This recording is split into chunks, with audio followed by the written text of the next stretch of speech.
সবাইকে এই বলে শেষ করছি। দেখা হবে রাজপথে, দেখা হবে ময়দানে, স্লোগান উত্তর থেকে রাজপথ, পশ্চিমাদের দাঁড়াইতে খার ধাক্কা দিয়ে বিদায় করে দেবে আটলান্টিক উপর ইনশাল্লাহ। ধন্যবাদ সকলকে। সালাম আলাইকুম রহমতুল্লাহ। এখানে আসলে ঢাকা বিশ্ববিদ্যালয়ের চত্বরে আপনারা দেখতে পাচ্ছেন যে আমরণ অনশন কর্মসূচি পালন করছে বিসিএস পরীক্ষার্থীরা। তারা কিন্তু একে একে অনেকজন কিন্তু আমরণ কর্মসূচিতে যোগ দিয়েছেন। টিএসসির সামনেই, রাজু ভাস্কর্যের সামনেই তারা কিন্তু আমরণ কর্মসূচি দীর্ঘদিন যাবৎ পালন করতেছে। তাদের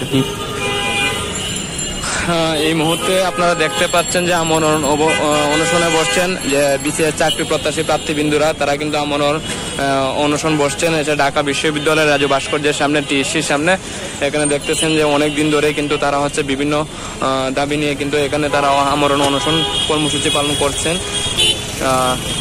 রাজু ভাস্কর্য ঢাকা বিশ্ববিদ্যালয়ে যে বিসিএস প্রার্থীগণ রয়েছে, পরীক্ষার্থী, তারা এখানে কিন্তু এর কিছুক্ষণ আগে কিন্তু প্রেস বিজ্ঞপ্তি, এখানে প্রেস ব্রিফিং করেছে এবং অনেক ধরনের তারা কিন্তু মন্তব্য অনলাইন যে মিডিয়াগুলো রয়েছে সেই মিডিয়াগুলোকে তারা কিছুক্ষণ আগেই কিন্তু তারা সবাইকে পেশ করেছেন, অবশ্যই দেখতে পেয়েছেন। এবং এখানে বলা আছে যে পিএসসি তোমার ওয়াদা রাখো, 43 এর অধিযাচিত পদে 43 প্রার্থীদের নিয়োগ করো, এরকম বিভিন্ন দাবি নিয়ে কিন্তু তারা এখানে বসেছেন।